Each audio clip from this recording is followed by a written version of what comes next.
Hello, this is Catch Up on today's news in 5 with Merry Gift Sunday. Of course, if you missed the news this morning, this is another chance for you to catch up on all the trending articles you missed out on.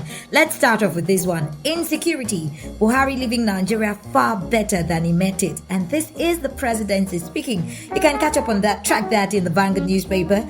Terrorism, hunger looms as farmers abandon farmlands in Kaduna. You can also track that in the Vanguard newspaper. 12 billion fire truck, knock trails purchase. You can also look at this one. Kidnappers, bandits resurfacing in Ekiti. And this is Governor Oyebanji speaking. World Doctors slam reps over mandatory service bill. You also have UK restriction can't stop doctors' migration. Experts kick as 40 presidential panels gulp 20 billion naira. Yes, you heard that. A whooping 20 billion naira. Now let's talk a bit about politics. Femi Adesina. Kuka's opinion colored by politics. Buhari leaving Nigeria far better. Well, do you agree with that? Track that story from the cable newspapers. We also have here Edwin Clark. Lies spreading fake news about Obi. He should be prosecuted. We also have it's against Nigeria's democracy. Law professor writes Biden Trudeau over Chimamanda's letter. Now let's take a quick look at this particular story that has to do with Nigerian doctors. UK restriction can't stop doctors' migration, says NMA NARD. Well, take a listen to this. Medical bodies in Nigeria have set the United Kingdom government's code of practice for the international recruitment of health and social care personnel will not stop Nigerian doctors from migrating to other countries. Now, this reaction is coming from the Nigerian Medical Association and the Nigerian Association of Resident Doctors. This reaction comes on the heels of the UK Code of Practice, which has listed Nigeria among 54 other countries where health workers should not be actively recruited. According to the medical associations, the UK can only define its terms, but freedom of movement is a fundamental right. So, Nigerian doctors can't be stopped from migrating. The NMA president, Dr. Uche Ojima, has said Nigerian doctors migrate to other countries because they are poorly treated by the Nigerian government.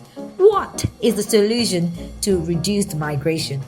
Could it be the bill proposed by the House of Representatives that doctors have to serve for a period of 5 years before they are granted their licenses? Or should we be looking at the crux of the matter?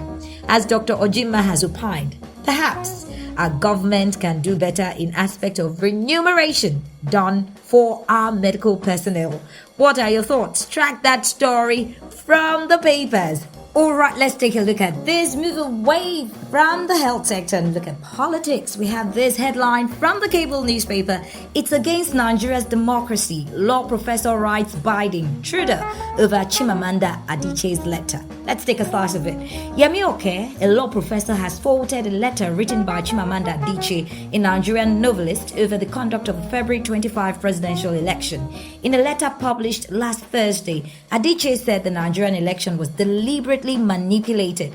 The letter was addressed to U.S. President Joe Biden. The award-winning novelist added that the presidential election was fraught with discrepancies, irregularities, and violence. However, the letter has continued to generate reactions since it was published.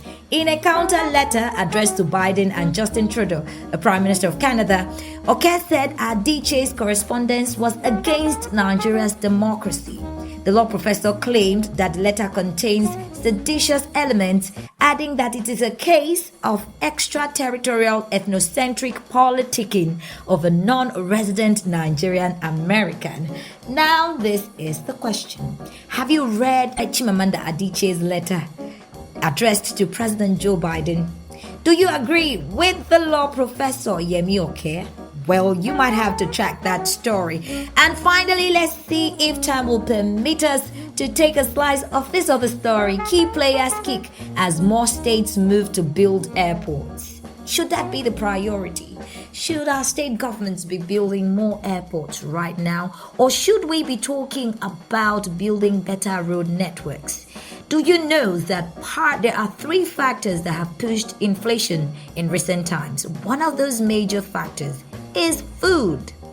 You can talk about food and not talk about movement of Of course, farm produce from the rural areas to the urban areas. Is this something good, something bad, or a case of misplaced priorities on the part of our state governments? Should some state governments, we're talking about some of the state governments pushing to build more airports now, include Edo State, we have Benue State, we have Nasarawa, Ebonyi, Kebbi, Yobe, and Osun State. Should this be the priority? Infrastructure, is it bad? But should airports be priority? Remember, airports gulp quite some amount in terms of maintenance. Well, these are the few stories I can bring to you in just 5. Join me tomorrow for Catch Up on the News in 5 with Mary Gift Sunday.